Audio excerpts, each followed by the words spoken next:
किसी जंगल में 4 चोर रहते थे। वे चारों मिलकर चोरी करते और जो भी सामान उनके हाथ लगता उसे आपस में बराबर बराबर बांट लेते थे। वैसे तो वे चारों एक दूसरे के प्रति प्रेम प्रकट करते थे, किंतु मन ही मन एक दूसरे से ईर्ष्या करते थे। वे चारों अपने मन में यही सोचते थे कि यदि किसी दिन मोटा माल मिल जाए तो वह अपने साथियों को मारकर सारा माल हड़प लेगा।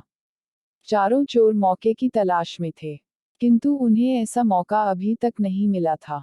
चारों चोर बहुत ही दुष्ट और स्वार्थी प्रवृत्ति के थे। एक रात चारों चोर चोरी की इच्छा में इधर उधर घूम रहे थे। उन्होंने एक सेठ के घर में सेंध लगाए और घर के अंदर घुसकर सोना चांदी, हीरे जवाहरात, रूपा पैसा सब कुछ लूटकर भाग गए। चारों चोर पुलिस से बचने के लिए 2 दिन तक जंगल में भूखे प्यासे भटकते रहे। सेठ ने चोरी की शिकायत पुलिस में दर्ज करा दी थी। सेठ की पुलिस विभाग में भी अच्छी जान पहचान थी। चोरों को पकड़ने के लिए शहर के चप्पे चप्पे पर पुलिस फैली हुई थी। जंगल से निकलना चोरों के लिए खतरे से खाली नहीं था। चोरों की इच्छा थी कि अभी वे कुछ दिन जंगल में छिपे रहें। धीरे धीरे चोरों के पास खाने पीने का सामान समाप्त हो गया। कुछ दिन तक तो उन्होंने भूख बर्दाश्त की, लेकिन जब भूख बर्दाश्त करना असंभव हो गया तो उन्होंने शहर से खाना मंगवाने का निश्चय कर लिया।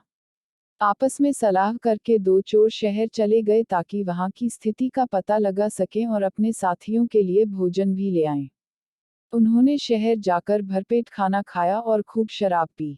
उसके बाद उन्होंने योजना बनाई कि वे अपने दोनों साथियों को मारकर सारा माल खुद हड़प लेंगे। दोनों ने योजना को अंजाम देने के लिए खाने में जहर मिला दिया और जंगल की ओर लौटने लगे।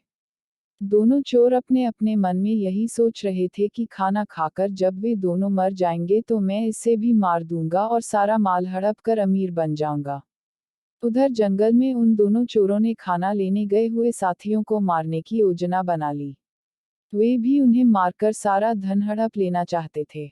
जब दोनों चोर शहर से खाना लेकर आए तो जंगल में ठहरे हुए चोरों ने अपने साथियों पर हमला कर दिया और उन्हें मौत के घाट उतार दिया।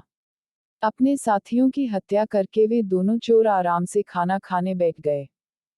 खाने में पहले से जहर मिला होने के कारण वे दोनों भी तड़प तड़प कर मर गए। इसलिए कहते हैं कि बुरे का अंत हमेशा बुरा ही होता है। शिक्षा। इस कहानी से हमें यह शिक्षा मिलती है कि मनुष्य को बुरे काम नहीं करने चाहिए क्योंकि बुरे का अंत बुरा ही होता है।